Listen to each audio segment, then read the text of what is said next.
Rapport de la commission chargée de faire des recommandations en vue de l'assainissement des enceintes des unités de la police républicaine encombrées par les véhicules en fourrière, c'est l'une des décisions prises lors du Conseil des ministres qui s'est réuni ce mercredi 8 juin 2022 sous la présidence de M. Patrice Talon, président de la République, chef de l'État, chef du gouvernement. Le compte-rendu est à suivre dans cette édition avec le porte-parole du gouvernement, Wilfried Léandre Ngoubenguy. 30 ans de la justice constitutionnelle du Bénin, la 6e mandature de la Cour constitutionnelle a mobilisé ce mardi 7 juin au Palais des Congrès de Cotonou un nombre impressionnant d'autorités. C'est la vice-présidente de la République du Bénin, Mariam Tchabi Talata, qui a ouvert les travaux. Précision dans cet instant.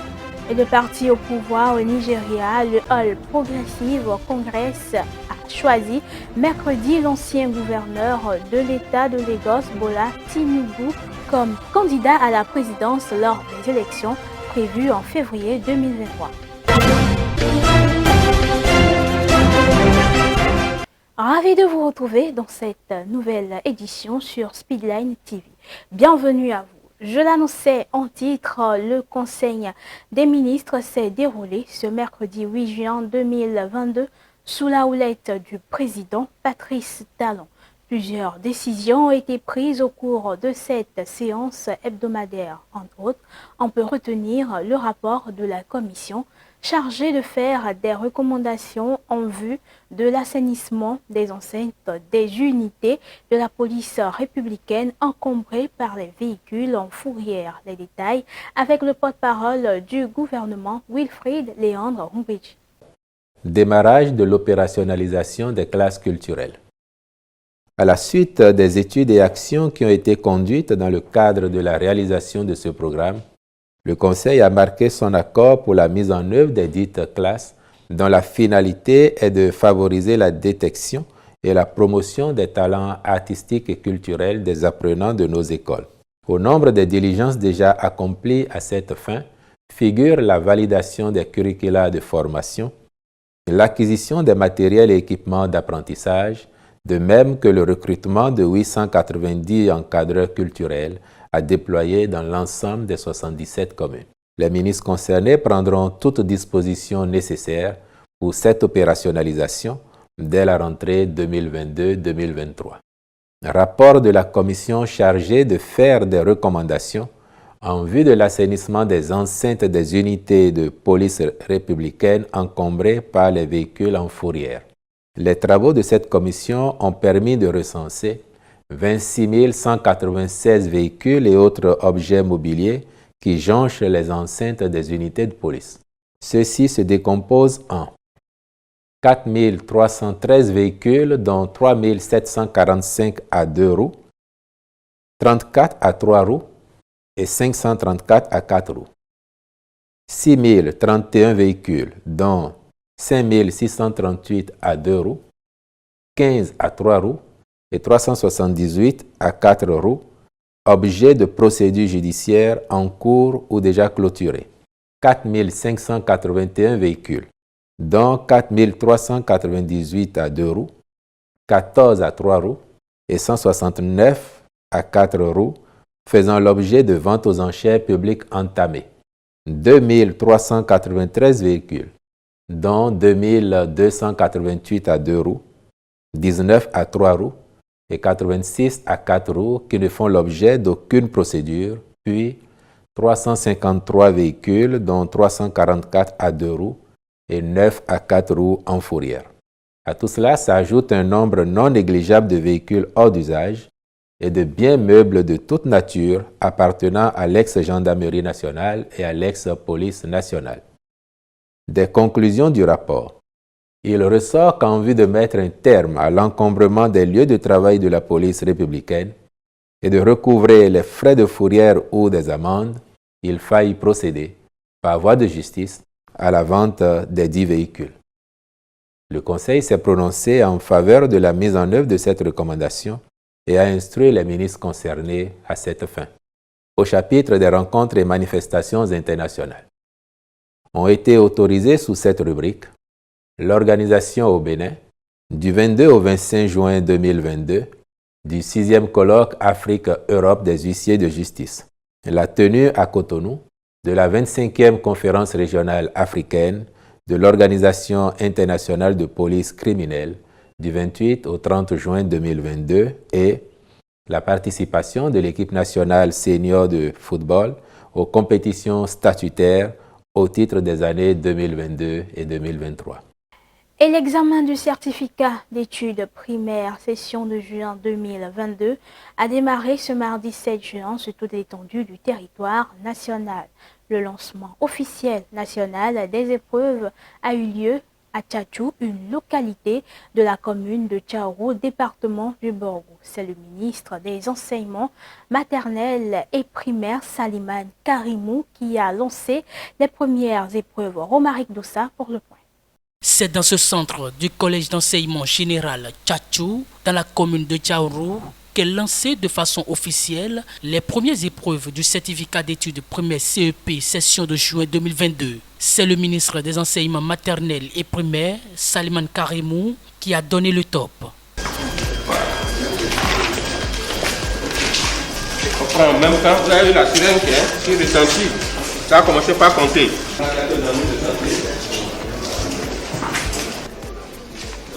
Nous avons vu nos candidats qui sont tous en salle, en dehors de quelques absences que nous avons constatées au niveau du centre de Tchatchou, ici au niveau du CEG.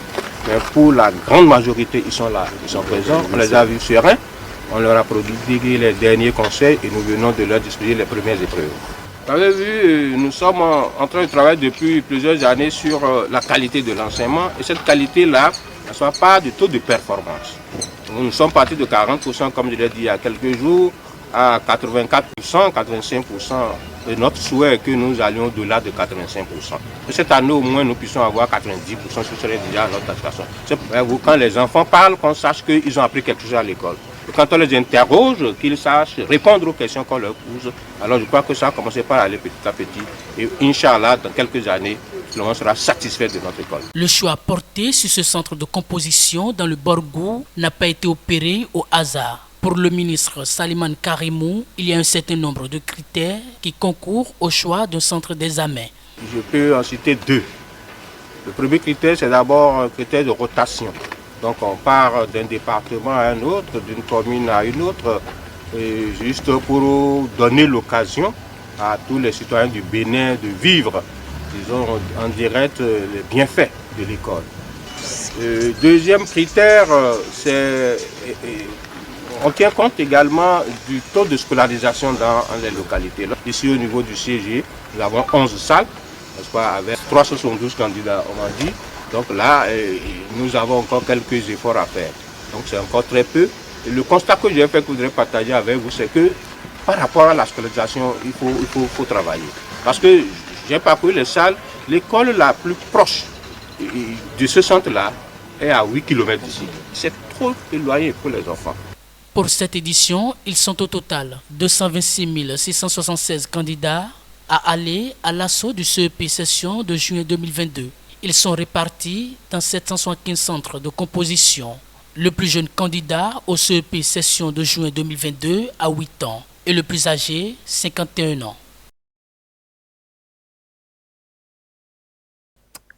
Pour la célébration des 30 ans de la justice constitutionnelle du Bénin, la 6e mandature de la Cour constitutionnelle a mobilisé ce mardi 7 juin au Palais des Congrès de Cotonou un nombre impressionnant d'autorités. Il y avait également des présidents d'institutions et de hautes juridictions, d'universitaires chevronnés et de personnalités venues de divers pays. C'est la vice-présidente de la République du Bénin, Mariam Tchabi Talata, qui a ouvert les travaux. Le reportage avec Romaric Doussa. Remise des études en hommage aux 2 mandatures présidées par Feu Concepcia Ouensou, remise des prix de thèse Maurice Glélé Aranzo pour les éditions 2020-2022, table ronde autour du thème « Les rapports entre les cours constitutionnels et les juridictions communautaires ». Ce sont les 3 activités qui vont marquer du 7 au 9 juin 2022 la célébration des 30 ans de la justice constitutionnelle du Bénin. L'événement a été ouvert par Mariam Chabi Talata, vice-présidente de la République du Bénin, qui a salué cette initiative et encouragé la Cour constitutionnelle du Bénin pour son sens d'ouverture au dialogue. Non, à l'heure des bilans, nous ne devons pas avoir honte de nos parcours, de nos résultats, car nous ne sommes pas foncièrement plus mauvais, nuls ou incapables que les autres. Nous faisons seulement nos propres expériences avec des hauts et des bas, des succès et des échecs. Le président de la République, Patrice Talon, nous invite en permanence à ne pas douter de nous, à cause de notre passé, nos ratés, mais à avoir pleinement et totalement confiance en nous, en notre capacité à garantir progressivement à nos peuples, à chacun de nos concitoyens, le plein épanouissement dans la liberté, l'égalité, la justice, la fraternité, la dignité retrouvée. Événement très important selon Joseph Tchogbenou, président de la Cour constitutionnelle du Bénin. Pour l'autorité, cette rencontre va permettre d'améliorer les rapports entre les cours constitutionnelles et les juridictions communautaires. À l'occasion, il rappelle l'histoire de la justice constitutionnelle du Bénin. Il y a dans la vie des institutions et celle des êtres humains des honneurs qui sont redoutables, comme il y a des doutes qui sont honorables. C'est depuis 1991, en effet, que la justice constitutionnelle est devenue effective dans le cadre des fondations nouvelles de démocratie libérale posées par la Conférence nationale des forces vives de la nation de février 1990 et portées par la Constitution du 11 décembre 1990. Depuis lors, les mandatures se sont succédés et ont su, avec près de 7000 décisions, avec 7 présidences successives, la Cour constitutionnelle a contribué à ériger l'état de droit en exigence fondatrice et la démocratie en horizon indispensable au complet épanouissement de l'individu et au renforcement de l'État. Les participants se retrouvent ce jour pour les travaux des premières rencontres des autres juridictions ouest-africaines en charge du contentieux électoral. Ces assises, organisées par la division assistance électorale de la Communauté économique des États de l'Afrique de l'Ouest, en collaboration avec la Cour constitutionnelle du Bénin, donneront l'occasion d'approfondir le débat sous l'angle crucial et délicat des rendez-vous électoraux. Et nous parlons alimentation dans cette édition. Quels sont les efforts du gouvernement béninois pour assurer à sa population une alimentation saine et sûre? Le ministère de l'Agriculture, de l'Élevage et de la Pêche a saisi l'occasion de la célébration de la Journée internationale de la sécurité sanitaire des aliments pour donner réponse à cette interrogation. C'est à travers un message délivré ce mardi par Françoise Assogba comme secrétaire générale du ministère. Suivons ici un extrait. Pour l'année 2022, le thème retenu est des aliments sûrs pour une meilleure santé. Des aliments impropres à la consommation causent plus de 200 maladies, de la diarrhée au cancer. Les maladies diarrhéiques, transmises aussi bien par les aliments que par l'eau, tuent quelques 2,2 millions de personnes par an, dont 1,9 million d'enfants. Ayant pris la mesure de la situation, le Bénin a mené des actions fortes afin d'amoindrir autant que possible les effets néfastes liés à la sécurité sanitaire des aliments.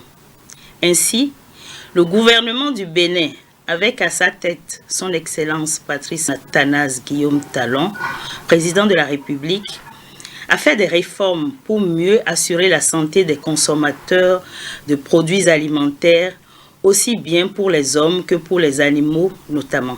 C'est le lieu de rappeler la réorganisation et l'opérationnalisation de l'Agence béninoise de sécurité sanitaire des aliments, la responsabilisation de l'ABSSA comme autorité compétente unique En matière de certification sanitaire et de qualité des produits agroalimentaires, le renforcement du cadre réglementaire et législatif, du contrôle des produits, notamment celui des filières phares, ananas, anacarde, karité, soja et miel.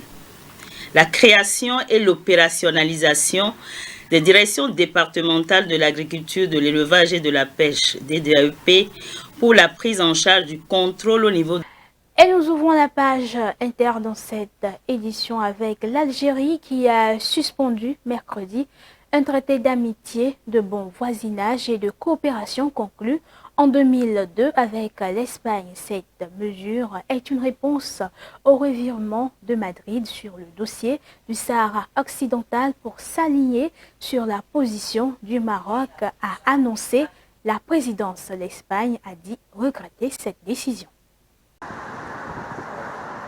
L'Algérie a suspendu mercredi un traité d'amitié, de bon voisinage et de coopération conclu en 2002 avec l'Espagne, après que Madrid a fait volte-face sur la question du Sahara occidental pour s'aligner sur la position du Maroc. Estimant que la nouvelle position des autorités espagnoles est en violation de leurs obligations légales, morales et politiques, Alger a décidé de procéder à la suspension immédiate du traité d'amitié conclu le 8 octobre 2002 avec le Royaume d'Espagne, qui prévoyait le renforcement du dialogue politique entre les deux pays et le développement de la coopération dans les domaines économiques, financiers, éducatifs et de la défense. L'Espagne, qui a opéré un changement radical de position le 18 mars dernier sur le dossier du Sahara occidental en soutenant le projet marocain d'autonomie, a déclaré qu'elle regrette la décision d'Alger, principal soutien du Front Polisario, mouvement indépendantiste sahraoui. Et le président congolais s'est exprimé lors d'une conférence de presse conjointe avec le Premier ministre belge Alexander De Croo, qui est en visite dans le pays avec le roi Philippe de Belgique. Construire l'avenir en synergie parfaite et regarder dans la même direction, tel est le leitmotiv qui dorénavant devra caractériser les relations entre le Royaume de Belgique et la République démocratique du Congo. La visite du roi Philippe de Belgique et de son épouse continue en République démocratique du Congo. Après avoir été accueillis sur le sol congolais par son homologue Félix Tshisekedi mardi, les deux chefs d'État se rendront au Parlement à Kinshasa pour une cérémonie officielle. Pour certains Congolais, cette visite est le signe d'un nouveau partenariat. Des relations diplomatiques qui se sont encore réouvertes. Vous savez, ça fait plusieurs années que ces relations ont été rompues à cause de la mauvaise politique de nos prédécesseurs. Mais maintenant que la politique a été renouvelée par l'actuel chef de l'État, Félix Tshisekedi, nous, membres du parti politique présidentiel, nous en sommes contents et nous savons que la venue aussi du roi Philippe pourra apporter quelque chose sur le plan diplomatique. La visite divise en RDC, certains demandant des excuses et des réparations pour les souffrances endurées et les pillages des richesses du pays par l'ancienne puissance coloniale. Le roi des Belges doit également se rendre au mémorial des anciens combattants et au musée national de la RDC afin d'aborder la question de la restitution des œuvres d'art. Et je l'annonçais également en titre, l'ex-gouverneur de Lagos, Bola Tinubu, a remporté mercredi à une écrasante majorité la primaire du parti au pouvoir au Nigeria, devenant ainsi le candidat du Congrès des progressistes pour la présidentielle de 2023. Il affrontera un autre vétéran de la politique nigérienne, Atiku Abubakar, candidat du principal parti d'opposition. Avec 1271 voix, le très influent ex-gouverneur de Lagos, Bola Tinubu, 70 ans, a remporté la primaire de l'APC, le parti au pouvoir au Nigeria. Une victoire qui lui ouvre la voie pour la présidentielle de février 2023. En exil pendant la dictature militaire des années 90, Bola Tinubu, originaire du sud-ouest du pays, a gravi tous les échelons politiques pour devenir sénateur, puis gouverneur de Lagos, poumon économique du pays. Lors de ce scrutin, il aura face à lui le candidat du principal parti d'opposition, Atiku Abubakar. À 75 ans, cet ancien vice-président et riche homme d'affaires originaire du Nord se présente pour la 6e fois à la présidence. Difficile pour l'heure de prédire l'issue du scrutin, mais le Nigeria, qui est divisé entre un nord majoritairement musulman et un sud principalement chrétien, pratique le zoning. Il s'agit d'un accord interne au sein des deux principaux partis, l'APC et le PDP, qui prévoit une alternance entre des candidats originaires du nord et du sud entre deux élections. Selon cet accord, après 2 mandats de Muhammadu Buhari issus du nord, le prochain président pourrait être issu du sud du pays.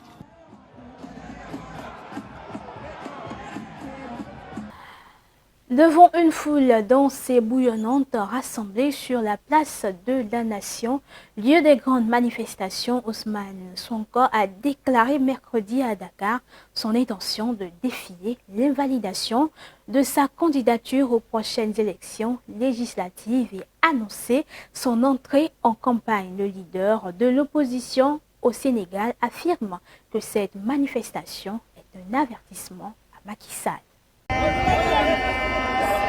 Des milliers de Sénégalais ont pris d'assaut la place de la Nation à Dakar mercredi contre le rejet de la liste nationale de l'opposition pour les prochaines législatives et plus généralement contre le pouvoir.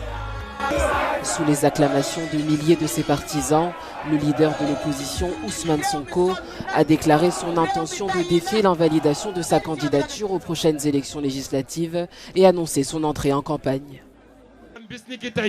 À partir de maintenant, restez à l'écoute. Nous allons vous donner des instructions claires, parce que le combat ne fait que commencer.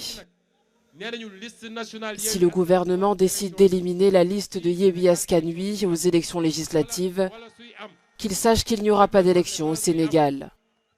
Et s'il y a des élections, alors nous affronterons la coalition au pouvoir. Le Conseil constitutionnel a semé l'incertitude en confirmant vendredi le rejet de la liste de Yewwi Askan Wi, coalition de l'opposition.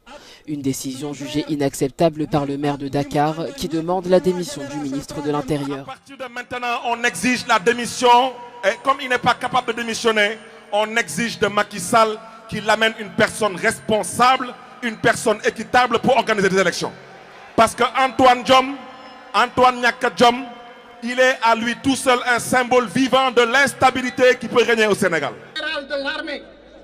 La demande de démission du ministre de l'Intérieur, Antoine Félix Diome, était dans toutes les bouches sur la place de la Nation. La hausse des prix était également parmi les préoccupations. Direction Ukraine, où les soldats ukrainiens livrent à Severodonetsk l'une des batailles les plus difficiles depuis le début de la guerre pour résister aux forces russes qui contrôlent désormais une grande partie de cette ville stratégique de l'Est où, selon le président Volodymyr Zelensky, se joue le sort de la région du Donbass. Les combats se déroulent uniquement dans les rues à l'intérieur de la ville, avait-il dit. Les forces russes contrôlent la majeure partie de la ville de Severodonetsk, à l'exception de la zone industrielle, de l'aveu même du gouverneur de la région de Lugansk. Dans une vidéo diffusée hier soir, le président ukrainien Volodymyr Zelensky a affirmé que le sort de la région du Donbass se jouait dans la bataille de Severodonetsk. C'est une bataille très féroce, très difficile, probablement l'une des plus difficiles de cette guerre. Je suis reconnaissant à tous ceux qui défendent nos positions. À bien des égards, le sort de notre Donbass se joue là.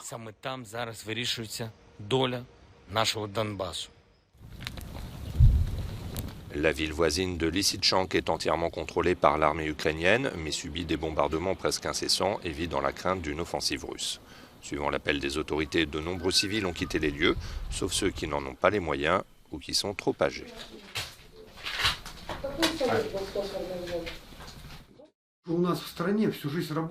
Dans notre pays, on travaille toute sa vie pour avoir un toit sur la tête. C'est pourquoi nous ne voulons pas aller quelque part où nous n'aurons pas notre propre toit. Il y a beaucoup de gens dans notre ville qui ne sont pas partis parce qu'ils ont travaillé toute leur vie pour avoir leur propre appartement.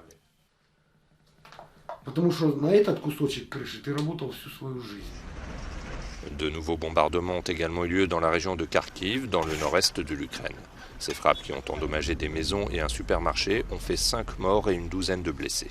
Les militaires russes ont déclaré avoir utilisé des missiles de haute précision pour détruire une usine de réparation de blindés située près de Kharkiv.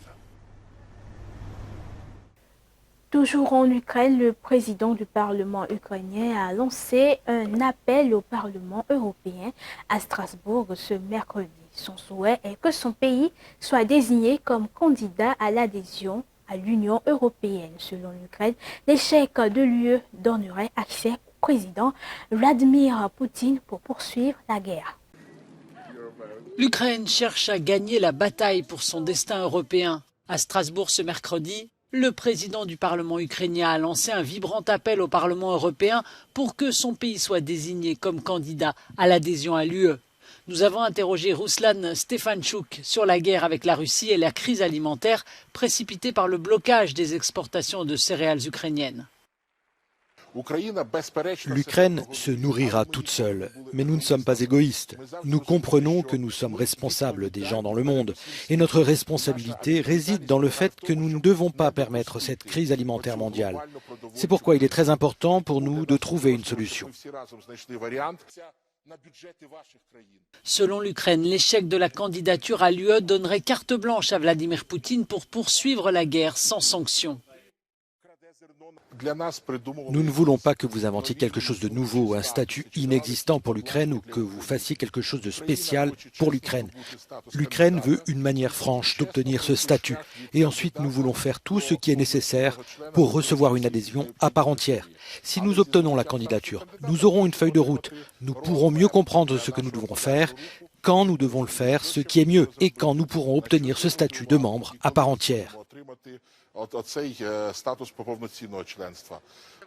L'UE a manifesté à plusieurs reprises sa solidarité avec l'Ukraine et a clairement indiqué que ce pays appartient à la famille européenne. Mais récemment, Ursula von der Leyen a précisé qu'il n'y a pas de raccourci pour adhérer à l'UE.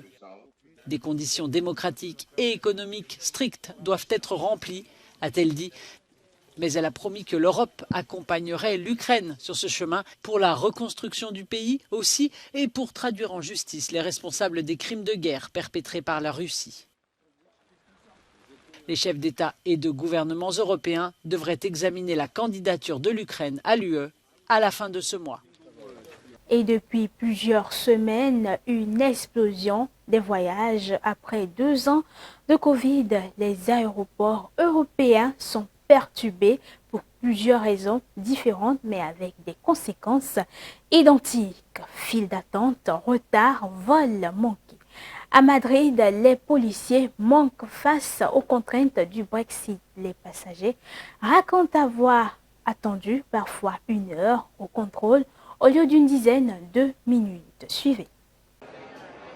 L'Espagne, à son tour rattrapée par le chaos dans ses aéroports depuis plusieurs mois et une explosion des voyages après 2 ans de Covid. Les aéroports européens sont perturbés pour des raisons différentes mais avec des conséquences identiques. Interminables files d'attente, retards, vols manqués. Exemple ce mercredi à Madrid. Combien de temps avez-vous dû attendre au passeport ? Environ 45 minutes. De longues files d'attente qui m'ont rappelé celles de Disney. 1 heure plus ou moins. 35 ou 40 minutes. D'habitude, c'est 10 minutes. Le Brexit fait des ravages dans les aéroports européens. Il exige des contrôles accrus et par conséquent davantage de policiers. Les touristes britanniques, et ils sont très nombreux à venir dans notre pays, doivent maintenant passer par un processus beaucoup plus long en devant faire tamponner leur passeport. La police est ce qu'elle est et les médias sont ce qu'ils sont et nous ne pouvons pas nous dédoubler. 500 policiers seront déployés dans les 12 aéroports espagnols les plus fréquentés. L'été s'annonce difficile.